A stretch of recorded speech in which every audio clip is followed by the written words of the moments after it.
Bonjour à tous, bienvenue dans ce nouveau tuto, cette nouvelle vidéo. Aujourd'hui, nous parlons de la psychologie de l'investisseur. Alors, pour cette vidéo, j'ai pris le temps de me mettre dans la peau d'un jeune investisseur pour vous faire part d'une expérience que vous avez peut-être déjà vécue. Ah, tiens, les marchés commencent à monter, ça m'intéresse. Il faudrait peut-être suivre le marché. Ah, c'est intéressant, tiens, s'il y a une prochaine consolidation, j'achète. Ah, très bien. J'ai loupé cette consolidation, c'est pas grave. La prochaine fois, j'achète, je suis en train de suivre, je fais mes analyses, tout se passe bien. Là, il y a ce titre qui est super intéressant, donc je l'achèterai. Ah, voilà, j'ai bien fait de pas attendre. Effectivement, ça a bien monté. Donc, que se passe-t-il? Ah bon, bah, c'est pas grave, tiens, je pourrais peut-être profiter de cette correction pour en réinvestir. Ah super, ça a encore baissé, c'est bon, j'achète le double. Là, je peux y aller, franchement, à ce prix-là, c'est une affaire. Mais, tiens, ça baisse encore. Bon, dès que les cours retrouvent prix d'achat, c'est pas grave, je revends. Mais c'est pas possible, ça continue à baisser. Voilà, mais qu'est-ce qui se passe à ce prix-là, avec un PER à ce niveau-là, normalement, ça devrait être, on devrait être au niveau plancher, donc ça devrait remonter. Mais oh, bah, je vais attendre, ça va reprendre, c'est pas grave. Et puis de toute façon, c'est un investissement à long terme, hein, donc j'ai le temps. Ouh là là, mais qu'est-ce que font les autorités? Faut faire quelque chose là, ça continue à baisser. Je commence à avoir un peu des sueurs froides. Bon, ça suffit. Là, au bout d'un moment, j'en ai marre, j'en ai ras-le-bol. J'ai perdu 70%. Non, ça c'est trop. Allez, je vends tout. On m'y reprend plus. Ah bah, tiens, je vous le disais, j'ai bien fait de tout vendre. Regardez, ça continue à baisser. Ça continue à baisser. Voilà. Ah, bah, de toute façon, là, ça a remonté un petit peu, mais ça va pas tarder à baisser. Ah bah tiens, vous voyez, je vous l'avais dit. Regardez, ça rebaisse à nouveau. Ah, ça remonte, ça remonte. Oh là là, mais qu'est-ce qui se passe? Tiens, encore des fous qui vont se faire avoir, hein. Donc, je les laisse perdre leur temps et perdre leur argent. Tiens, mais c'est pas ce que j'avais anticipé qui arrive. Ouh là là, mais bon, faut que j'y retourne là. Franchement, là, cette fois-ci, j'ai tout compris, c'est une affaire. J'y vais. Ça a trop monté, je réinvestis. Ah, qu'est-ce qui se passe? Mince, bah, ça se remet à baisser.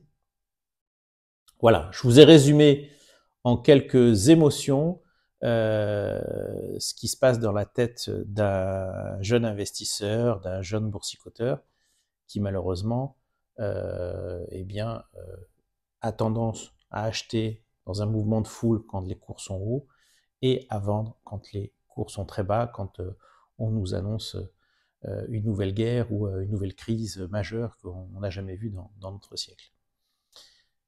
Je vous illustre par ce graphique également les différents événements qu'on a vécus depuis 20 ans. Et vous voyez que la psychologie de l'investisseur, très souvent, a suivi ces événements.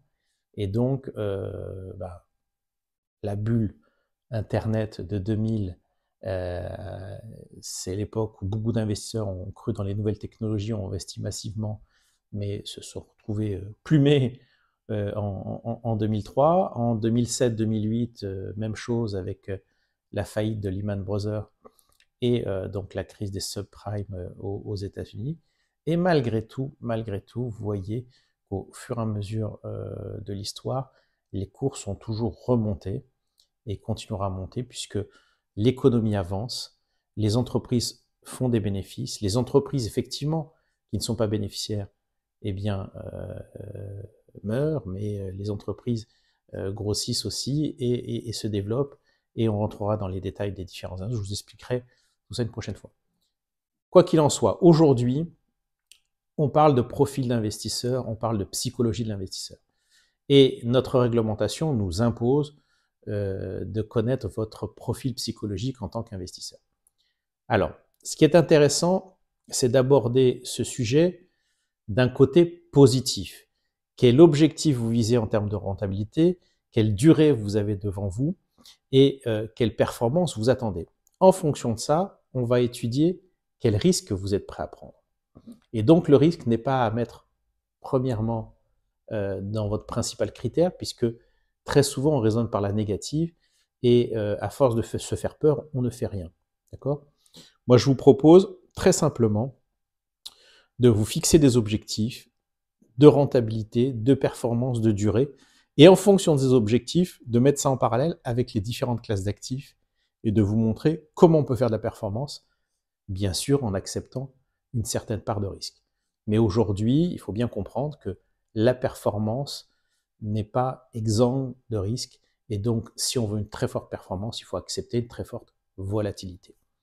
Voilà, donc je vous invite à vous connecter et faire votre Patrimoscan, découvrir déjà un petit peu votre premier profil d'investisseur, et puis on creusera effectivement sur votre profil pour déterminer l'allocation d'actifs qui vous correspond.